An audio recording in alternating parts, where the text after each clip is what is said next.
just wrapped up the keynote with Len Sweet here at Crossing Over, and we've got a little bit of time to sit and talk with Len, and some of you sent in questions over Twitter, so we're going to try to ask a few of those and just kind of pick your brain a little bit more after the talk. And so, you know, to get started, you talked a lot about this concept of images and stories, and you made the really provocative statement about how many of us have a mission statement that is an image or words. How would you suggest schools get started unearthing their story? Yeah. Well, one is, I think that Jesus is right, a little child shall lead them. Part of this is we just have to start listening to our kids, consulting them, asking them, you know, what's part of their culture and what's part of their understanding. And so I think they're the ones, this is their native language, so they speak it best. So let's learn from them. So for me, it's calling them out. I mean, calling them out, saying, we need you to help interpret. You know, what are the images locally important to you? What are the signs and symbols? So I think there's a Have you seen a school do that yet? Kind of take this idea of iconic imagery of their school story, you know, or... And the word is iconic is right, because this is a culture that what it does with images is idolize it. And so you got American Idol and all these idols. Our celebrity culture, it's such an image culture, it creates idols. But we do not want to do that in the church. I mean, everything is an icon that points to Christ. I mean, it's all about pointing to Him. So an icon is something that points to something beyond. So I love John the Baptist. You know, in medieval art, he has a big bony finger. And that's because he was always pointing to Jesus. You know? So I always thought, you don't call him John the Baptist, call him John the Finger. Because he's always... That's good. But you know what I mean? Yeah. But we're giving the culture another finger than the rest of the finger of Christ. So, but I haven't really seen a school that has really understood this enough to move, and partly because our whole education is based on our proficiency with words. And I love words, and I'll always be a wordsmith, but we got to become image smiths. We got to learn that you don't have to leave the wordsmithing behind, but if you want to communicate with this culture, you got to become an image smith. Let's ask, given that power of image and story, what would, if you had to pick one or two media that are most essential for a school to just really wrap their head around, what do you think is working well to marry those concepts of image and story within a school? What media do you think? Well, I can't imagine doing, if you're online, it's almost the point, if you're online, you're on Facebook. Mm-hmm. The use of Facebook in education is still untapped. I mean, every course ought to have a Facebook page. So, you know, the whole social media, and you can do, if you want to do Twitter. I mean, I require my students to tweet. I mean, they have to create a Twitter, and they have to tweet, and they have to talk to one another. But I think it's a great time for things like Second Life, or Spot On 3D, which is kind of the cheaper version. Sure, Second Life now they just double the price, so I'm not very happy with them. But this is another way of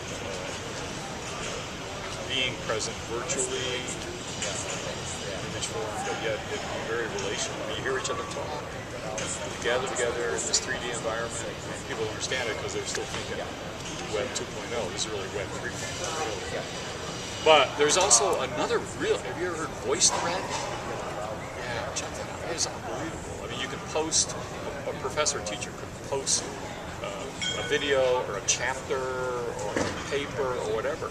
And then the students can respond to it any number of ways. They can post it in print, they can do a phone response, they can do an audio-video response. I mean, so you've got a whole cornucopia of possibilities depending on how you want, and then you engage in peer-to-peer conversation. So it is, but we are so far from this big jug, little mug. Yeah. And the real key point here, I didn't have a chance to talk about this morning, but these are the first generations, these TGIFers, that do not need authority figures to access information.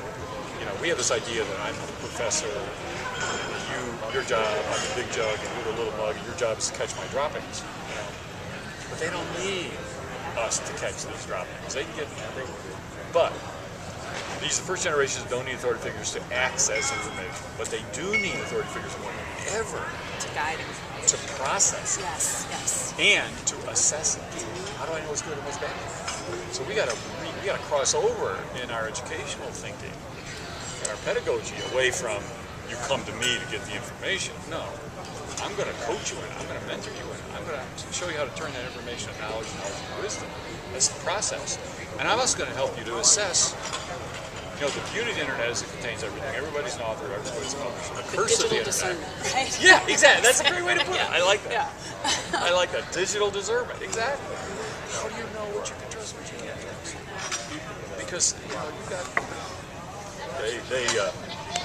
they had the largest Christian Telegraph, which is the largest Christian web, did the 10 most influential Christians in the world in 2010. So they published this. Within 24 hours, it had flipped. So you had this website that was congratulating the 10 most influential Christian leaders of 2010. But then another website did the 10 most influential Christian heretics. And they did the same thing. They just showed, you had Franklin Graham on there, he was a heretic for something. Rick Warren was a heretic for something, I was a heretic for something. I mean, within 24 hours, it had flipped. Yeah. Just the opposite. So that's the way. Let's take another one. What Bible story do you think every teacher needs to memorize? If you had to pick one, and that's impossible, but if you know, what's your favorite? I guess I'm a woman at the welfare, but what's the story kind of your go-to story? I mean, beyond the cross. Right, beyond the cross. Because that's we've never approached it as a story. Sure. I mean, really? Because we only show one cross. There are 3 crosses. The story of Good Friday is not that one person. It's the 3 thieves. I mean, we could. I mean, so we're cited as the cross. Jesus died between 2 thieves, bad people. One of which became good. Which said you see, I'm totally missing that story. So Jesus lived and died in the company of bad people. So you call yourself a church, show me your bad. I do think we need to re-look at that incredible scene where Jesus turns to his mother and John. Really, at that moment, heals the rifts between the disciples and his family. And then James, his brother, becomes one of the great leaders in the church. Oh, man. Wow. The one that's in all the Gospels, I think, is kind of is the feeding of the 5,000. Yeah. I just, there's so much you can do with it. And, or the Lazarus. I mean, either, it was kind of a tie for me, because that moment when Jesus frees Lazarus from the grave, and looks at his disciples and says, you unwrap him. He's not going to do for us what we can do for ourselves.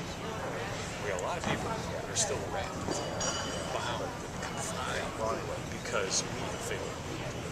We just let them. Still, Jesus has freed us, but we got to unwrap each other. So just think of it as a story. So Context in that depth. And I liked what you said about culture is desperate for the story. There's such a loss of story. Here stands the church with this incredible. The greatest story ever told. Literally. Exactly. Well, I feel like I've had like my own personal lecture. Thank you. And please feel free to post more questions that you have for Len. He is on Twitter at Len Sweet. You can get involved, find out more about him at his website, all the books, everything that's there, so you can really dig into the things that you heard today. My first novel coming out next month. Awesome. All right. And The Seraph Seal. Very cool. So please check it all out, and thank you so much Thank you for being with us. Listen, all right. thank you.